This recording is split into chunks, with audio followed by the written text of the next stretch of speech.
ร่วมระลึกถึงวันคล้ายวันเกิดประธานไกรสอนพรหมวิหาร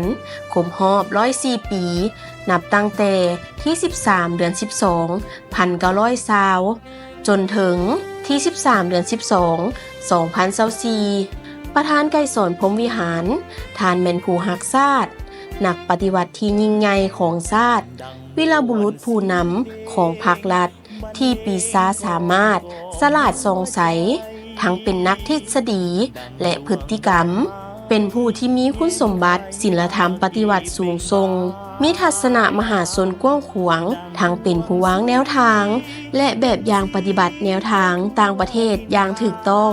เฮ็ดให้สปป.ลาวมีบทบาทในเวทีสากลนับมือสูงขึ้นเนื่องในโอกาสเป็นวันคล้ายวันเกิดประธานไกรสอนพรหมวิหารสถาบันการเงินทรัพย์ทวีขอร่วมแสดงความรู้บุญคุณและร่วมระลึกถึง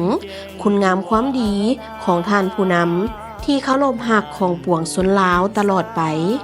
นำพาชาติลาวพ้นภัยท่านพาลาวเดินตามเส้นทางปลดปล่อยมีไสเปลี่ยนแปลงชาติลาวยุคใหม่ก้าวไปด้วยใจมั่นคง